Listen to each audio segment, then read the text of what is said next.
Nippon India growth fund या फिर quant mid cap fund, इन दोनों बेहतरीन मिड कैप फंड में से किस फंड ने ओवर द इयर्स कंसिस्टेंटली बेहतर परफॉर्म करते हुए हाई रिस्क एडजस्टेड रिटर्न्स देते हुए ज्यादा बेहतर वेल्थ क्रिएट की है अपने म्यूचुअल फंड इन्वेस्टर्स के लिए? जानेंगे इस वीडियो में इन दोनों मिड कैप फंड की डीप कंपैरेटिव एनालिसिस के साथ हर एक इंपॉर्टेंट पैरामीटर्स पे इन दोनों मिड कैप फंड को एनालाइज करके, ताकि आप अपने इन्वेस्टमेंट पोर्टफोलियो के लिए एक बेहतर मिड कैप का डिसीजन ले सके।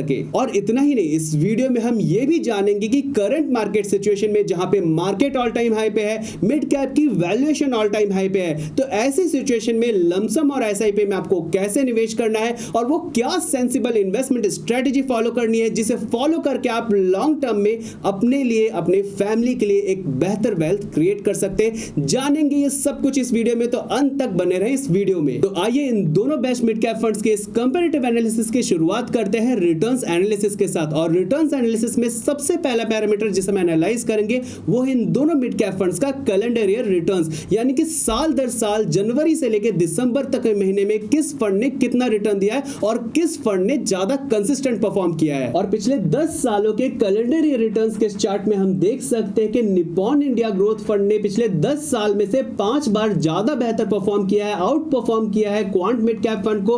वहीं पे क्वांट मिड कैप फंड ने भी 10 में से 5 बार आउट परफॉर्म किया है, बेहतर परफॉर्म किया है निप्पॉन इंडिया ग्रोथ फंड को। लेकिन अगर हम टोटल रिटर्न या एवरेज रिटर्न की बात करें पिछले 10 सालों के कैलेंडर रिटर्न्स के, तो यहां पे निप्पॉन इंडिया ग्रोथ फंड ज्यादा बेहतर है compare to Quant mid cap fund. और इसके बाद रिटर्न्स एनालिसिस में नेक्स्ट हम एनालाइज करेंगे इन दोनों मिड कैप फंड के पिछले 17 क्वार्टर्स के क्वार्टरली रिटर्न्स को। और पिछले 17 क्वार्टर्स के क्वार्टरली रिटर्न्स के इस चार्ट में हम देख सकते हैं कि 17 में से यहां पे 6 बार निप्पॉन इंडिया ग्रोथ फंड ने ज्यादा बेहतर परफॉर्म किया है compare to Quant mid cap fund. वहीं पे क्वांट मिड कैप फंड ने पिछले 17 क्वार्टर्स में से 11 बार ज्यादा बेहतर परफॉर्म किया है, आउट परफॉर्म किया है निप्पॉन इंडिया ग्रोथ फंड को। पिछले 17 क्वार्टर्स में यहां पे टोटल रिटर्न्स रहा है निप्पॉन इंडिया ग्रोथ फंड का 122% और क्वांट मिड कैप फंड का 157.80%। और नेक्स्ट हम इन दोनों मिड कैप फंड्स की रिटर्न्स की कंसिस्टेंसी को एनालाइज करने के लिए हम कंपेयर करेंगे इन दोनों मिड कैप फंड्स के रोलिंग रिटर्न्स को। और पिछले 9 सालों के रोलिंग रिटर्न्स के इस चार्ट में हम देख सकते हैं कि 1 साल के रोलिंग रिटर्न्स, 3 साल के और 5 साल के रोलिंग रिटर्न्स में यहां पे क्वांट मिड कैप फंड ने आउट परफॉर्म किया है निप्पॉन इंडिया ग्रोथ फंड को। वहीं पे लॉन्ग टर्म में 9 साल के रोलिंग रिटर्न्स को अगर हम देखें तो निप्पॉन इंडिया ग्रोथ फंड ने बीट किया है क्वांट मिड कैप फंड को। और इसके बाद रिटर्न्स एनालिसिस में नेक्स्ट हम एनालाइज करेंगे इन दोनों मिड कैप फंड के कंपाउंडेड रिटर्न्स को और ये जानेंगे कि किस फंड ने ज्यादा बेहतर सीएजीआर देके ज्यादा बेहतर वेल्थ क्रिएट की है ओवर द इयर्स। और पिछले 9 सालों के कंपाउंडेड रिटर्न्स यानी सीएजीआर के इस चार्ट में हम देख सकते हैं कि 1 साल के कंपाउंडेड रिटर्न्स हो, 3 साल के, 5 साल के या फिर लॉन्ग टर्म में 9 साल के कंपाउंडेड रिटर्न्स, हर बार यहां पे क्वांट मिड कैप फंड ने ज्यादा बेहतर परफॉर्म किया है, ज्यादा बेहतर कंपाउंडेड रिटर्न दिया है compare to Nippon India growth fund. और पहले साल के कंपाउंडेड रिटर्न्स में क्वांट मिड कैप फंड ने 19.39% ज्यादा रिटर्न दिया है compare to Nippon India growth फंड। तीसरे साल में 3.98% ज्यादा रिटर्न दिया है compounded return compare to Nippon India growth fund.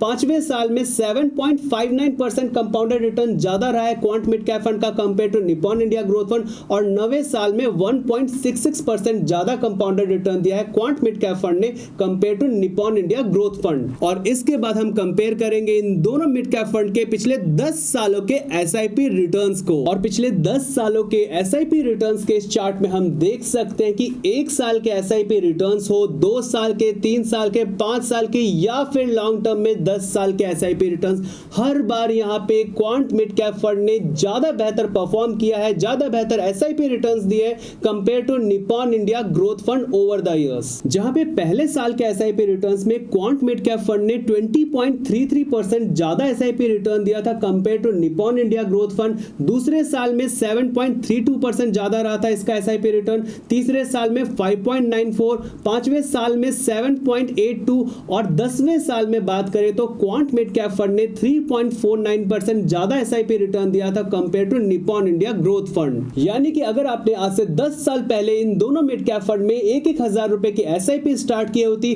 तो आज उसमें निप्पॉन इंडिया ग्रोथ फंड में वैल्यू मिलती आपको 4,22,895। वहीं वहीं पे क्वांट मिड कैप फंड में इसकी वैल्यू होती 5,03,847। और रिटर्न्स एनालिसिस के बाद नेक्स्ट हम एनालाइज करेंगे इन दोनों मिड कैप फंड्स के रिस्क एडजस्टेड रिटर्न्स को रिस्क एनालिसिस में। और रिस्क एनालिसिस में सबसे पहला पैरामीटर जिसे हम एनालाइज करेंगे वो है इन दोनों मिड कैप फंड्स का मैक्सिमम ड्रॉडाउन, यानी गिरती मार्केट में किस फंड ने कम नेगेटिव रिटर्न देते हुए ज्यादा बेहतर परफॉर्म किया है। और पिछले 5 साल के मैक्सिमम ड्रॉडाउन के इस चार्ट में हम देख सकते हैं कि पिछले 3 साल में यहाँ पे निप्पॉन इंडिया ग्रोथ फंड ने कम नेगेटिव रिटर्न देते हुए मैक्सिमम ड्रॉडाउन में ज्यादा बेहतर परफॉर्म किया है compare to Quant mid cap fund.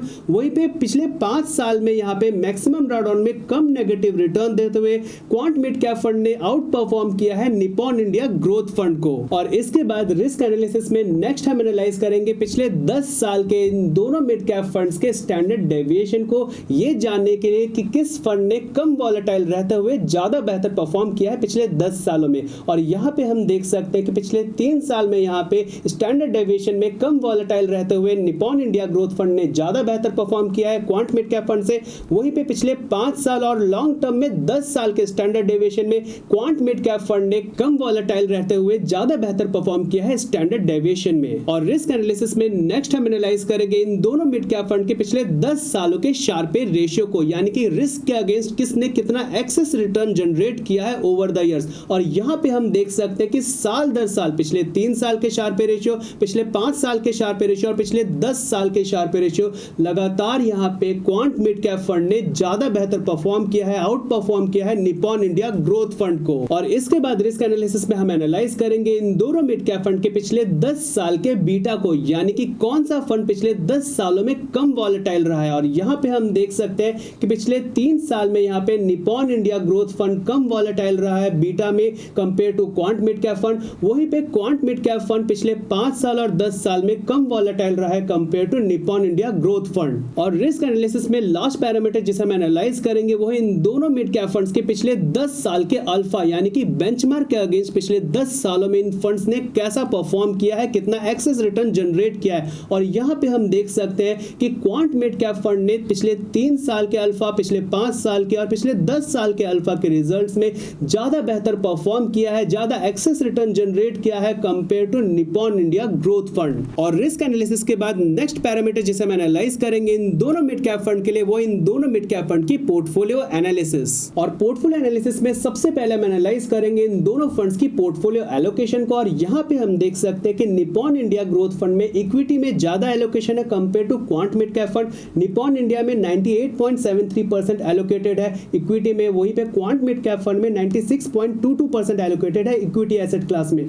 वहीं पे डेट एसेट क्लास की बात करें तो यहाँ पे क्वांट मिड कैप फंड में ज्यादा एलोकेशन है। और कैश इक्विवेलेंट की बात करें तो यहाँ पे निप्पॉन इंडिया ग्रोथ फंड में ज्यादा एलोकेशन है compare to Quant mid cap fund. और पोर्टफोलियो एनालिसिस में नेक्स्ट हम एनालाइज करेंगे इन दोनों मिड कैप फंड्स के नंबर ऑफ स्टॉक्स और मार्केट कैप एलोकेशन को। और यहाँ पे हम देख सकते हैं कि number of stocks Nippon India growth fund में ज्यादा है compare to Quant mid cap fund, almost 3 times है। यहाँ पे अगर हम लार्ज कैप के एलोकेशन की बात करें तो क्वांट मिड कैप फंड में ज्यादा है लार्ज कैप के एलोकेशन। मिड कैप की बात करें तो यहाँ पे निप्पॉन इंडिया ग्रोथ फंड में मिड कैप में ज्यादा एलोकेशन है compare to Quant mid cap fund. और स्मॉल कैप की बात करें तो क्वांट मिड कैप फंड में ज्यादा एलोकेशन है स्मॉल कैप में compare to Nippon India growth fund. और इसके बाद नेक्स्ट हम कंपेयर करेंगे इन दोनों फंड्स की सेक्टर एलोकेशन को। और यहाँ पे इस चार्ट में हम देख सकते हैं कि निप्पॉन इंडिया ग्रोथ फंड में financial sector, consumer discretionary sector और इंडस्ट्रियल सेक्टर में ज्यादा एलोकेशन है compare to Quant mid cap fund. वहीं पे यहाँ पे क्वांट मिड कैप फंड में health care sector, material sector, technology sector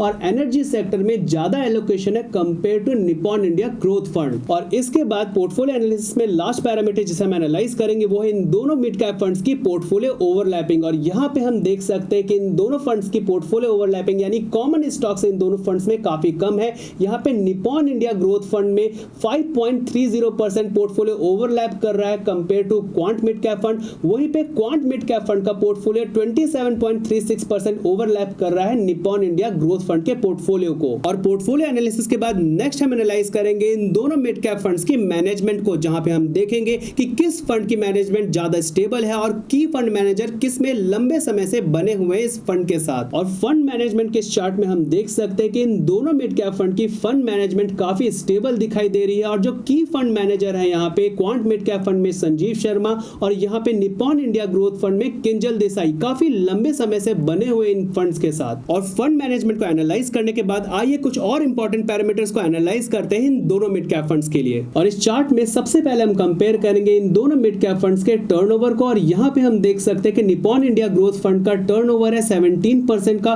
वहीं पे क्वांट मिड कैप फंड का 342% का, जिससे हमें ये पता चलता है कि Nippon India growth fund buy and hold strategy में बिलीव करता है, वहीं पे Quant mid cap fund continuously अपने पोर्टफोलियो को चर्न करने में बिलीव करता है। और इसके बाद हम कंपेयर करेंगे इन दोनों मिड कैप फंड्स के डायरेक्ट प्लान के एक्सपेंस रेशियो को। और यहाँ पे हम देख सकते हैं कि निप्पॉन इंडिया ग्रोथ फंड का एक्सपेंस रेशियो है 0.82%, तो वहीं पे क्वांट मिड कैप फंड का है 0.62%, यानी कि निप्पॉन इंडिया ग्रोथ फंड आपसे ज्यादा चार्ज कर रहा है compare to Quant mid cap fund. और एसेट अंडर मैनेजमेंट और current NAV Nippon India growth fund की ज्यादा है compare to Quant mid cap fund. और इस तरह इन दोनों मिड कैप फंड्स को सभी इंपॉर्टेंट पैरामीटर्स पे कंप्लीटली एनालाइज करने के बाद फाइनल रिजल्ट ये है कि क्वांट मिड कैप फंड हर एक पैरामीटर पे ज्यादा बेहतर है, ज्यादा कंसिस्टेंट है compare to Nippon India growth fund. और अगर आप साल 2024 में निवेश करने की सोच रहे हैं तो क्वांट मिड कैप फंड एक ज्यादा बेहतर निवेश का ऑप्शन है compare to Nippon India growth fund. लेकिन वो इन्वेस्टर्स जो पहले से ही निप्पॉन इंडिया ग्रोथ फंड में इन्वेस्टेड है, वो चाहे तो अपने पोर्टफोलियो में क्वांट मिड कैप फंड को भी इंक्लूड कर सकते हैं,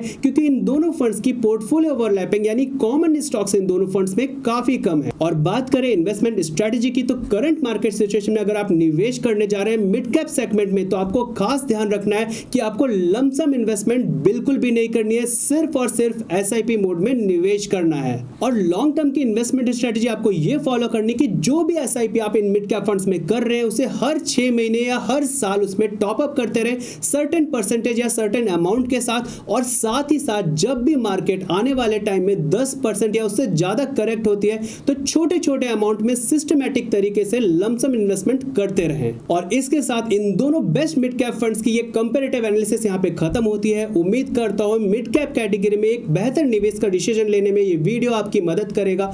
अगर ये वीडियो आपको अच्छा लगे तो लाइक बटन जरूर प्रेस करें और साथ ही साथ इसे शेयर करें अपने फ्रेंड्स और फैमिलीज में। और अगर आप इस चैनल पे नए हैं तो इस चैनल को सब्सक्राइब करें हमारे आने वाली वीडियोस के लिए।